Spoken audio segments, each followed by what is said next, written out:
Just gotta change my shirt. Let's do that quick. Felt like this shirt was appropriate today since we're talking about time travel and other dimensions and such. Welcome back to Arguing Semantics. My name is James, and today we are talking about the new Netflix film, The Adam Project. The Adam Project, directed by Shawn Levy, follows Walker Scobell, who plays Adam, a troubled and bullied 13-year-old who has lost his father and who suddenly comes face to face with his older self who has traveled through time to save the world. Together, they must come to terms with their past and present and deal with their shared trauma in order to stop a conspiracy from destroying their future. So to start, I really enjoyed this movie. It was surprisingly fun for how small of a scale it had. But for now, we'll start with the performances are all good. Even some of the smaller characters do a really good job. Jennifer Garner is great as the put-upon mom who's just trying to kind of make things work while dealing with her handful of a son. She doesn't have that much to do in here, but you really learn a lot about her character in a very small amount of time, which is honestly what this movie does really well. Is you do find out everything you need to know about all the characters in a very short amount of time, usually from how they play the characters and they carry themselves, and the few things that they do say out loud tell you more than, just coming right out and saying the exposition. Overall, I really like that aspect of it. But like I said, Jennifer Garner does a good job with a fairly small amount of actual screen time. Mark Ruffalo was a lot of fun showing up later in the movie. Catherine Keener was wonderful as the villain in both versions of her. And the only kind of weak links were some of the side characters, like her enforcer was very one note, and having a bunch of faceless soldiers, was obviously needed for it, but still felt a little bit weird, especially with the implications of what's happening in this movie. The standouts of obviously being our two leads. Walker Scobell is incredibly well cast as the younger version of Ryan Reynolds' character, the young and old version of Adam. Those two play off each other very well, and you could easily see young Adam turning into older Adam, and also seeing both of them being the children of Jennifer Garner and Mark Ruffalo. It all just works in a familial way. Yeah, Walker Scobell, I don't know where they found this kid, but he holds his own in this movie. Like, he goes punch for punch with Ryan Reynolds in a way that is truly great. It feels like, I don't know how much of it was scripted and how much of it was ad-lib, but it feels like he is just trying to one-up Ryan Reynolds every step of this movie. I feel like he's going to have a future. I hope he has a future, because he is just wonderful in this. He is funny, he is precocious, but he also brings that needed level of background sadness and that he's trying to cover up for his shortcomings in this movie. Yeah, he just stands out hard, and he is really what carries this movie, along with Reynolds himself, who gives one of his more nuanced performances as far as his action fare go in this particular movie. Not as much as, say, something like The Voices or Buried, but he is very, very good in this. And a lot of that comes down to the script, which I'll get into later. The only main problem with some of the characters is that for aging and de-aging, they used CG for a couple of them, and they really fall into the uncanny valley in ways that was very distracting at key moments in the movie. But other than that, all of the acting and the performances were good. It's really crazy to think that Shawn Levy is really batting 1,000 right now. When you look back at his filmography, it's kind of hit or miss. He's known early on for broad comedies like Cheaper by the Dozen, and he did the Night of the Museum trilogy, which the first one was good, and then the second two were both pretty meh. He also did Real Steel, which I never saw, but I did hear was very good, and I have heard they're doing a sequel as well, which I'm intrigued by. I do need to go back and watch that one. But yeah, right now between Free Guy, which was my biggest surprise of last year, in the sense of I expected it might be fun, but it is genuinely a great movie. Highly recommend that if you haven't seen it yet. Just check that one out. And then with this one also being very good while dealing with some clear constraints, they did a really good job with a very small scale project, other than a few glaring faults, but I'll get into that later. Along with that, the action sequences were really good. Really got a chance for the cast to really go above and beyond in some really, really interesting fight scenes. The special effects were good. How they dealt with character death was pretty cool. the effect they used for that. And then the climactic scene, which takes place in a particle accelerator, was really, really well done. Some really, really genuinely cool effects. Like I said, the only special effects-wise thing that didn't really work was some of the de-aging and stuff they did got into Uncanny Valley territory. But yeah, other than that, just really well done on a technical level. Cinematography is fine. Literally nothing to complain about, but nothing to really write home about. There are only a couple of really, really interesting shots. Some places where they used some long shots to build some tension that worked pretty well. Yeah, overall, on a technical level, this movie was just really, really solid. There's no major complaints other than the Uncanny Valley stuff. Really, the only problems that this movie has really come in the form of the story and the storytelling. You can tell that this was a COVID movie, partially because they decided to tell such a narrow story. It really is just Adam before and after, and a couple of time periods, and that's it. It's really just, I am here to do this task, and we're going to complete it, and that's the story we're telling, with some familial drama on top of it. But it did that story mostly well. Some of the trip-ups come from the time travel itself. They kind of play fast and loose with a lot of the rules. They get to a point in the movie where you just have to kind of go ignore the implications for a lot of stuff that happens. They really overly rely on the concept of self-correcting of the timeline. Like, anything that goes wrong, the timeline will just self-correct, and you'll just suddenly have all those memories along with echoes of what happened before, which is kind of weird. Time travel stories are hard, but if you can accept those things, most of the problems with the script overall work. The only other major thing that this movie did story-wise is they constantly told you that the future sucked and that there was bad things happening in the future, but they never told you what those things were. They just tell you that things are bad, but they never tell you exactly how or why. And part of that, I'm sure, is just to keep the story straightforward and maybe not get into political territory. It didn't totally work. It never felt like the stakes were there because you never knew what the stakes were, other than some of the personal reasons for coming and going to the past and the present. And then as a part of that, it never totally justified the end game of the story of what they chose to do and why they chose to do it in order to save the future.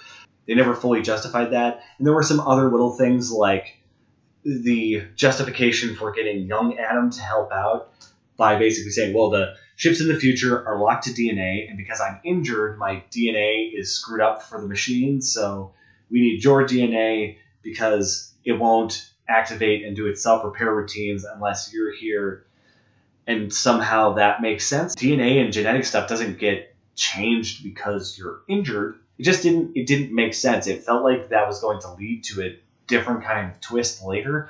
But ultimately, it was just like they just needed some justification, and that was the best one that they could come up with, which was kind of lame. But other than that, the story does do some really, really cool, interesting things with the concept of seeing, and being able to converse with yourself in the ways that they showed how grief and sadness and anger can mutate over time as we change as people. So seeing the older version of Adam and the things that he didn't like about himself from back then, and the way his feelings changed over time and mutated into something else was really, really cool. Showing people's emotion, not just their perception of events changing over time, but their perception of people changing over time for different reasons and their ways of perceiving the same events over time in grief or in response to stimuli was really, really cool. The most unique thing this movie did, there are a couple of conversations between Adam and Adam that are very poignant and very raw and real and just really interesting. That was probably, once again, the thing that elevated it above normal time travel storylines. It's just unfortunate that some of the other story beats kind of bring it down a little bit and keep it from being something truly great. So instead, it's just very, very fun. The other things I'll say, as I've said before, this is clearly a COVID film because the town and the school and everything in this area feel very, very unpopulated. Like, you can tell that they were having people have conversations with other people off screen because they didn't want to have another actor there. There are only a couple of scenes that actually have a large group of actors, and it was clear that it's like, we have them for one day, let's film this. That and some of the movie had weird subtext that it felt like they wanted to say something, but weren't willing to. The movie tried to eschew a lot of political stuff, so they, eschewed away from climate change and some of those and other things like that. Kind of implied certain things for the future rather than telling you, which felt weird, but, once again, keeping the story good. There was just some weird subtext in the movie that felt off. But there were many other things that it did well. Overall, the settings were good. The house, the school, the woods, all made for great set pieces that worked really well for how limited the scale was. The final sequence was incredibly well done. The other thing that I kind of liked, Adam as a young person is bullied quite a bit, and they actually gave the bullying weight, to the point where it's like he gets punched and you feel him get punched. But it's also interesting seeing him react to those situations and seeing how those experiences could form the person who becomes the older Adam. So the movie definitely has some ups and downs. Now, I want to get into spoiler territory again, but seriously, it's on Netflix. You can always watch it and then come back to this, but I'm going to put it over here. Skip to here if you don't want any spoilers. There were a lot of things about the plot that really did work well. Every interaction that Adam had with his mom, in both as an adult and as a kid, were really, really interesting, especially seeing her handling the situation and both her dealing with her own grief while also trying to help her son deal with hers was incredibly good. And then seeing the older version of Adam meet her at a bar and just give her some advice was a very good emotional scene. It felt a little weird, but it still totally worked. And while I did complain about how the movie plays fast and loose with its time travel rules and just dealing with self-correction, it's just all kind of fixes itself and it all works out and paradoxes be damned. It was nice to see that these characters have an understanding of time travel, even if the justifications for certain things are kind of not totally justified as far as the rules of time travel go within the world. But the end sequences were all really great. The Zoe Saldana reveal was really, really good. And then revealing her as his wife and the fact that she went back in time and he thought that she was dead, and then she shows up because she's just been watching Adam for years, knowing that Adam would eventually show up, was a really nicely done reveal. And watching those two kick ass together was a lot of fun. I always love Zoe Saldana, and her and Ryan Reynolds play off of each other really, really great. You do get that feeling that these are two people who are very much in love, but very much are torn apart by tragic circumstances. The only thing that was really weird in the plot, I was making a bunch of calls about how his plan wasn't actually going to be to save the world, it's just to save his dad, but it's kind of weird how straightforward this story is. It feels like it's built for a bunch of twists that just kind of don't happen. But part of that is because they don't really set up rules for time travel. They just kind of are like, things are going to happen, accept it. So it felt like there was going to be more going on, and it really is just a straight action story with some time travel in it. One thing that I did really, really like is how they handled Adam's father in how he dealt with the situation, because he understood right away that it was time travel and that he was basically building to time travel. And then on top of that, and it was a bunch of little things like how he immediately recognized older Adam was Adam and felt justified, and also, saved that whole I need to convince you I'm my son sequence that, has been done so many times. And then seeing him deal with both versions of Adam at the same time, as well as freaking out about all the rules of time travel that they just sort of gloss over, even though he's super scared about it. And then having Dad show up to help destroy the reactor at the end so that they can prevent time travel from ever happening, which, once again, didn't do enough to justify why time travel needed to stop. They just kind of kept saying it's bad and there are bad things that are going to happen. And I was always like what? What is so wrong? But that whole last fight sequence in the reactor was great, giving everybody a part to play in all of that. Seeing the VR come back into play in more than one way was cool. And then the ultimate villain taken down by their own hubris thing was really, really great. The only thing in that sequence that was kind of weird is there's some weird subtext in the movie that it's like, what are you trying to say here? Because you have Catherine Keener's character who has gone back in time and used time travel to save her company and put her in a better position financially by backing these different companies, and then saying that it's because in the future they wanted to take her company away from her, but they never explained how or why. It kind of implied that the government was trying to nationalize time travel, make it public. Her motivations never really felt totally justified.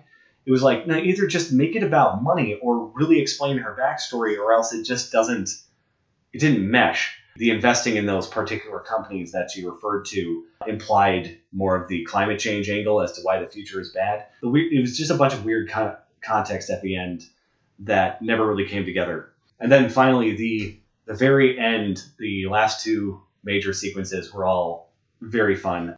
Both of them getting to play catch with Dad before the timelines corrected itself was, a beautiful little moment. Very, very cute. A nice wrap up for all those stories. Seeing young Adam have his moment with his mom, and then finally seeing older Adam find that moment where he gets to meet Zoe Saldana's character again also worked really well and was fun and was a nice capstone on the movie. It just ends with really, really good feelings. It has a nice emotional arc throughout the movie that you can ignore some of the other story problems that definitely happen. But anyway, now that we're backing out of spoiler territory, let's do a bit of a wrap up. So like I said, overall, the Adam Project was really, really fun. It does have some things that definitely keep it from being truly great, but it is good, and it shows that Shawn Levy right now is the master of movies that are flawed but wonderful. Like I said, Free Guy, it has its problems with how it doesn't really show gaming accurately or how coding works accurately, but it was a very, very fun movie and told a very, very fun story and was very heartwarming in a way that you don't expect. And this movie had kind of the same thing. It told a very, very human story from a different perspective and did it very well. Some of the conversations between Adam and himself are very raw and emotional and really interesting to see how they approach how grief changes over time and who we are and what we eventually become.